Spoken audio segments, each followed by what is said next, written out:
আপনি কি কখনো কল্পনা করে দেখেছেন ২০২৫ সালের আধুনিক এই বিশ্বে যখন হাই স্পিড ট্রেন ঘন্টায় ৪০০ কিলোমিটার বেগে ছুটে চলে, ঠিক তখন এক স্বৈরশাসক ধীরে ধীরে চলা একটি রহস্যময় ট্রেনে করে আন্তর্জাতিক সফর করছেন। হ্যাঁ, আপনি যা শুনেছেন তা কোনো সিনেমার কল্পকাহিনী নয়, এটা বাস্তব। আর আমরা কথা বলছি উত্তর কোরিয়ার প্রেসিডেন্ট কিম জং উনের বিখ্যাত ট্রেন মুভিং ফোর্ট্রেস সম্পর্কে, যাকে বর্তমান সময়ে বলা হয় একটি চলমান দুর্গ। আবার কখনো কখনো এই ট্রেন খবরের হেডলাইন পর্যন্ত দখল করে রাখে।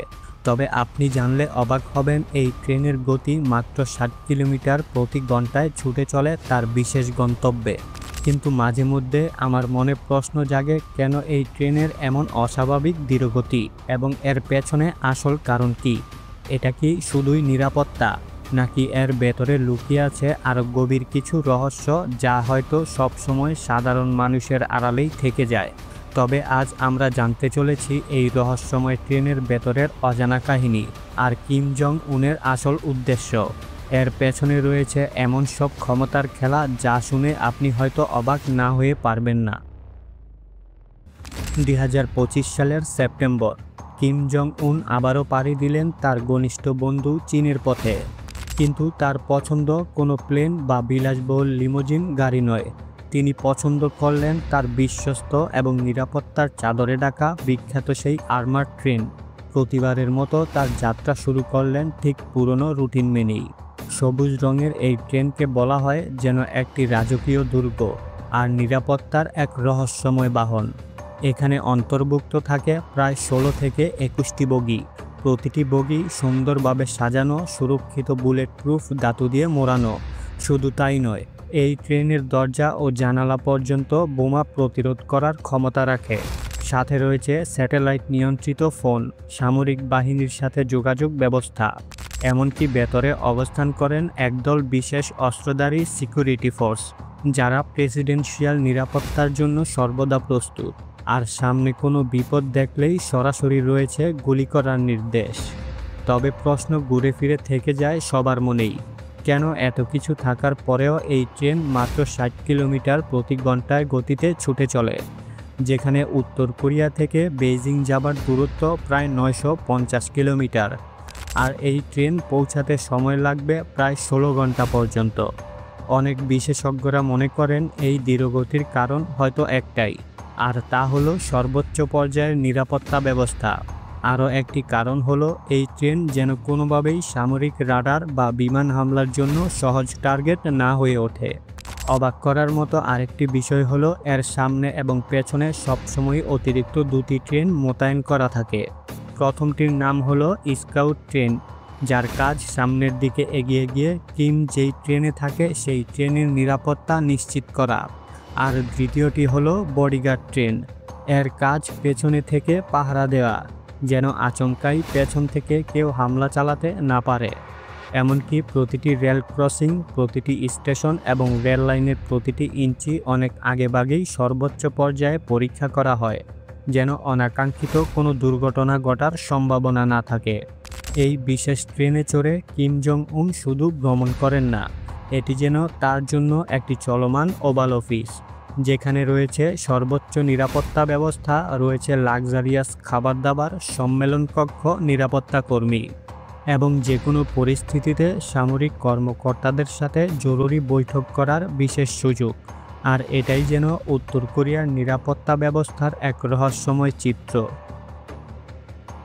১৯৪৫ সালে দ্বিতীয় বিশ্বযুদ্ধের সময় হিটলার যেমন বাংকারে থেকে রাষ্ট্র পরিচালনা এবং নেতৃত্ব চালিয়ে যেতেন, বিশেষজ্ঞদের মতে কিমের এই ট্রেন ঠিক এমনই এক মোবাইল কমান্ড সেন্টার, যেখানে বসে কিম জং তার দেশ পরিচালনার জন্য নেতৃত্ব দিয়ে থাকেন।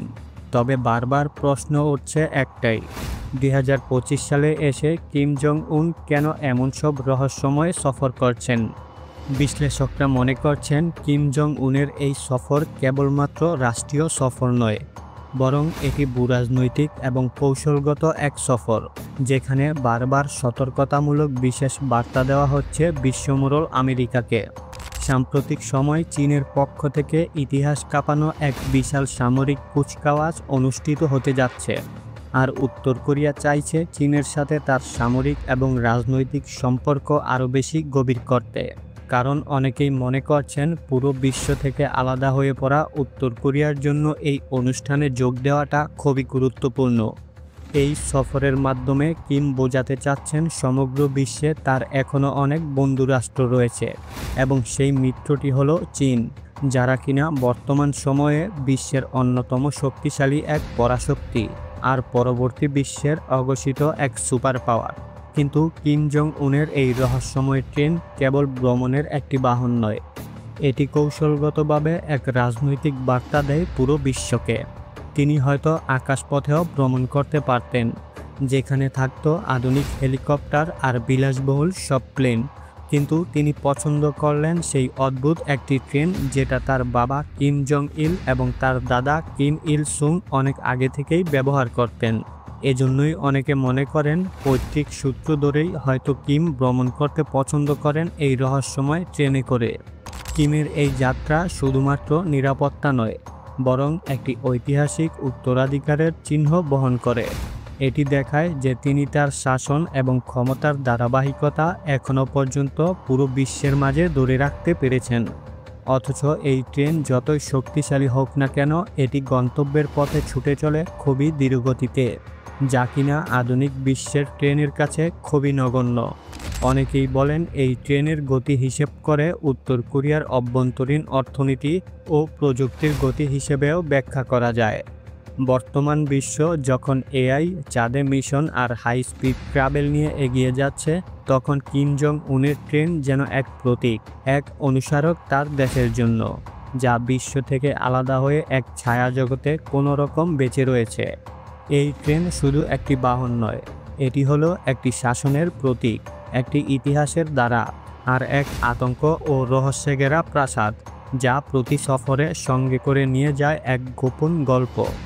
আর প্রতিবারই বিশ্বের চোখ পড়ে এই মুভিং ফোর্ট্রেস নামের এই রহস্যময় ট্রেনের দিকে, যা চলে কচ্ছপের মতো খুবই ধীরে, কিন্তু নিয়ে চলে অজানা এক ভয়, ক্ষমতা আর কূটনীতির এক অদৃশ্য যাত্রা। আপনি কি মনে করেন এই ট্রেন আসলেই শুধু নিরাপত্তা নিয়ে ছুটে চলে, নাকি এটি একটি প্রতীক, একটি ভয়ঙ্কর ভবিষ্যতের ইঙ্গিত? কমেন্টে লিখে জানান আপনার মতামত। ভিডিও ভালো লাগলে লাইক দিন, সাবস্ক্রাইব করুন আর শেয়ার করতে ভুলবেন না। আমরা ফিরে আসব আরও রহস্যময় ভ্রমণ, ইতিহাস আর বাস্তব ঘটনার গভীর অনুসন্ধান নিয়ে। আজকের মতো এখানেই বিদায়।